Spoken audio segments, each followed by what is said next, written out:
मा बिनि अबजेक्टिभसा मा बे गिदिर सोंलु दा जोङो दिनै ओरैनो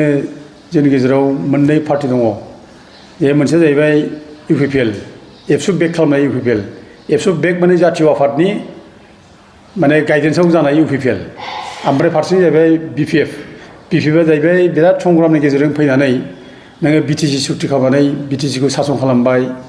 माने जातीय सेन्टिमेन्टजों फैनाय बिसोरबो नोङो 17 बोसोर सासन खालामबाय बिसोर मोननै पार्टी जातीय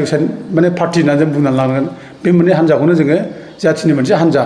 जों साननानै लायो आरोखि दा जुदिबा जोंनि आदर्शफ्रा आलदा आलदा गोरोबलायाखै बिपिएफ इउपिएल गोरोबलायाखै दा थेवबो बेखौ जों मोननै जोङो बर'नि हान्जा होननानै साननानै लायो दा बिनि गेजेराव जे अल्टारनेटिभ पार्टी जोंनि गेजेराव फैबायब्ला एक्स एनडिपिफ्रा दाबायब्ला बे दिनै जोंनि गेजेराव गोबां साननो गोनां जाबाय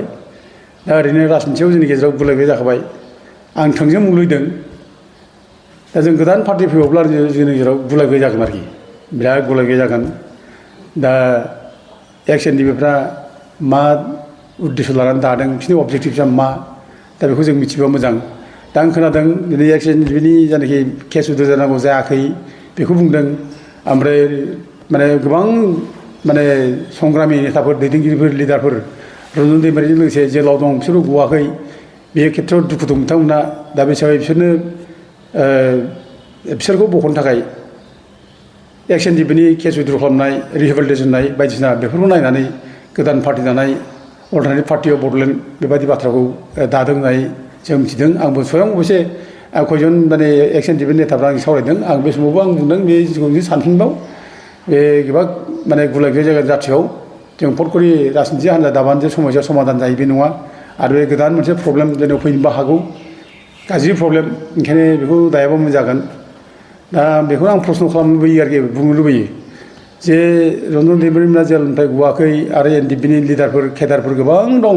जेलनिफ्राय गवाखै बिसोरनि केसआ उइथ्र जायाखै रिहेबिलिटेट जायाखै दा बिनि दाया सोरनि सोर मानो बख'वाखै दाया सोरनि दा बे बाथ्राखौ दिनै रायलायनांगौ आरोखि बुंलायनांगौ दा बुंनो थाङोब्ला नैबे बिटिसि एकर्ड बिएसि एकर्डआव लिरना होदों 9.4 लिरदों सरि बिटिआर सुक्ति सुक्तिनि 9.4 बेयाव लिरदों 9.4आव लिरदों बे जायनाखि क्रिमिनेल केसफोर जायफ्रा माने हाइनास केस बा हाइनास केसफोरखौ खुनु बख'नाय बिनि केस उइथ्र जानाय बिनि बाथ्रानो गैया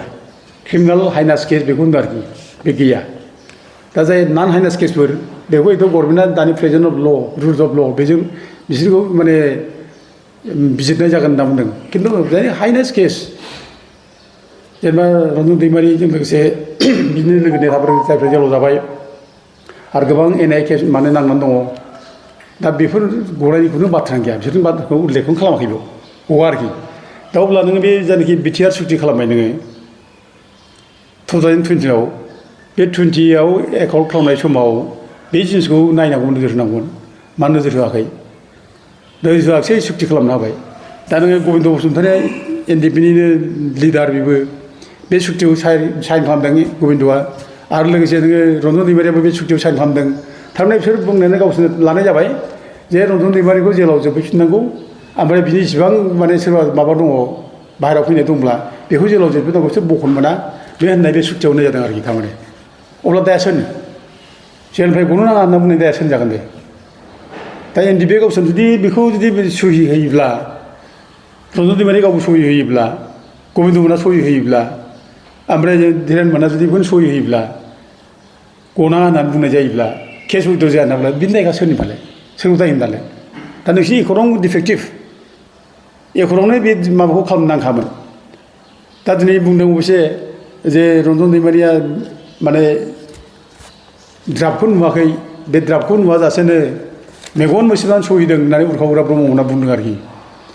मानो बिदि खालामनाय एफा गिदिर माने माबा बियो संग्रामनि लास्ट माने आवार बियो बे संग्रामनि लास्ट आवाराव जों बयबो कुल ब्रेनजों बाहागो लानांगौ बयनोबो नुनो मोननांगौ राय आल'सना खालामनांगौ बिल'सना खालामनांगौ बोरै जागोन बोरै जाया खिन्थु बेखौ स्कप होआजासे बेखौ माने नायहोआजासे मेगन मोसेबनानै सहि होनाय बेथ' बिराद गिदिर भुलखा बिराद गिदिर अपराध बियो दा दिनै बे भुला सोरनि दा दिनै गबिन्द मोनहा दिनै गावसोरनो माने सहि होबाय दा बे सहि होनायाव लिरनाय जाखाथारबाय बे रन्जन दैमारिया गनो नाङा जेराव थांफिननांगौ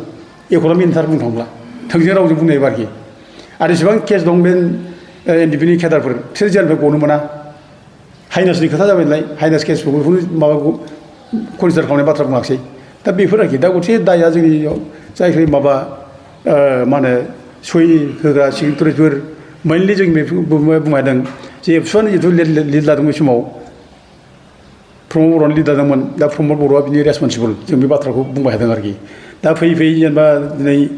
गोदान अल्टारनेटिभ पार्टियाव बड'लेण्ड दाफैबाय दा अल्टारनेटिभ पार्टियाव बड'लेण्ड दानानै बिसोर बुंबाय रन्जन दैमारि केसआव उद्र जायाखिसै ओमफ्राय एनडिपिनि केदाराव माने केसआव उद्र जायाखिसै बिसोर माबा नांगौब्ला बख'नांगौब्ला जों मोनसे गोदान पार्टि जानानै जोङो दिनै माने पलिटिकेलि जों मुभ खालामनांसिगोन फाइट खालामनांसिगोन होनना बुंदों